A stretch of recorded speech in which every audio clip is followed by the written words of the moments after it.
Hey, it's James here at the EverLearner. Thanks for joining me. I want to show you all about checkpoints here. So if I just scroll through this GCSE course, you're going to see that we've got checkpoints sort of scattered amongst this course. They're kind of big yellow objects in the course. And you might want to first of all think that a checkpoint is a bit like an end of unit test. Notice that at the end of this chapter, Energy, Recovery, Effects of Exercise, we have a checkpoint again here.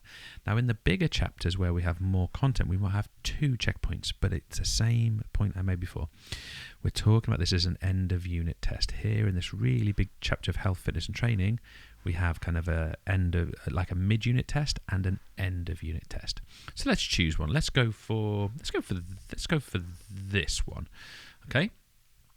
Guidance we get when we go in. Number of questions I'm going to be answering, 25. Available time, 18 minutes 45. I have to be finished in that time frame. This is a checkpoint for this course. You'll be timed and you won't be able to see your notes. Best of luck. Now, I can start there or I can leave. Importantly, however, I can see what's in my curriculum. Okay, so here, look, I've got aerobic and anaerobic energy, epoch and recovery, short and long-term effects of exercise. So I know now what I am going to be questioned on. And if I want to go and study those things, all that information is provided for me. But I'm going to assume I am ready. I've studied this. I am ready to go. Start checkpoint. Now let's go in here and notice a couple of things. First of all, I can leave. Secondly, my timer is counting down from the total down to 0. I am timed per test, not per lesson. You also notice down here that once I've gone past question 1, I can go back and I can submit my checkpoint at any time. Question. This term means the thickening of the heart wall. Okay, so I'm going to put in my term of hypertrophy in there. In fact, let's put hypertrophy because the H is provided for me. Now, I'm going to enter it. I don't know whether I got it right or wrong yet. This is the difference in checkpoint. I only find that out at the end, okay? I can go back to the question, but I'm going to keep going. Complete this statement. Training causes a decreased resting heart rate. Am I right? I don't know until I submit my answer. Look at this image. What is missing?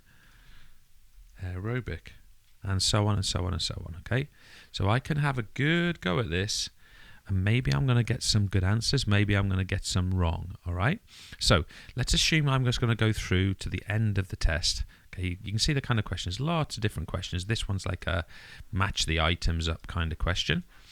Let's submit some things. This one is you got to make a sentence with these words. I've failed miserably by dragging it. Lactate produces anaerobic activity acid.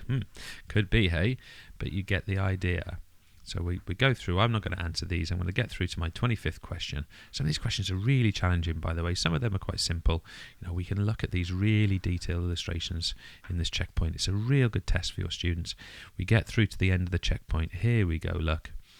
I'm now into 22, 23, 24, 25 questions. Okay, so now I get to the end of my test. Now I can go back and look at them all. If I've got 17 minutes left, that's probably what I'm going to do. But I'm going to submit my checkpoint, okay? And it gives me my score now. I got 16%. That's great. You can review your answers or take this checkpoint right away. So I might review my answers. We're giving them a nice comment there. That's great. But I'm going to review my answers, okay? So I can go through and see what I got right and wrong. So these questions that I put in there, you can see the kind of information I'm getting to actually review my content as I go. So that first 4 I did all right on, but now of course I didn't answer any, it starts going a bit wrong, right? It starts going a bit wrong, but I get the feedback. I can find out why. So look, in this case, I find out why I was wrong. In this case, I didn't answer it, but I can go back and find out why I was wrong. So another thing I would like to say about the checkpoints is the checkpoint will be different for if you're a teacher, the checkpoint will be different for every student in your group. Okay, so if you set a checkpoint that has to be done on a Wednesday by 4 o'clock, for argument's sake, every one of your students is going to get a different batch of questions. Okay, however, and this is super important, the way we do this is that we set each question with a difficulty level of 1, 2, or 3, 3 being the hardest, 1 being the easiest. And your students have to receive the same number of 1s, 2s and 3s. So in theory, the challenge level is the same from the content that's being specified in the checkpoint. It's just that the specific questions are slightly different. Again, if they repeat the checkpoint, because like me, they only got 16%, then they're going to get a different batch of questions. They might get one question that's repeated, and that's fine, but they're going to get different questions. that checkpoint stuff is super, super useful for the student and for the teacher.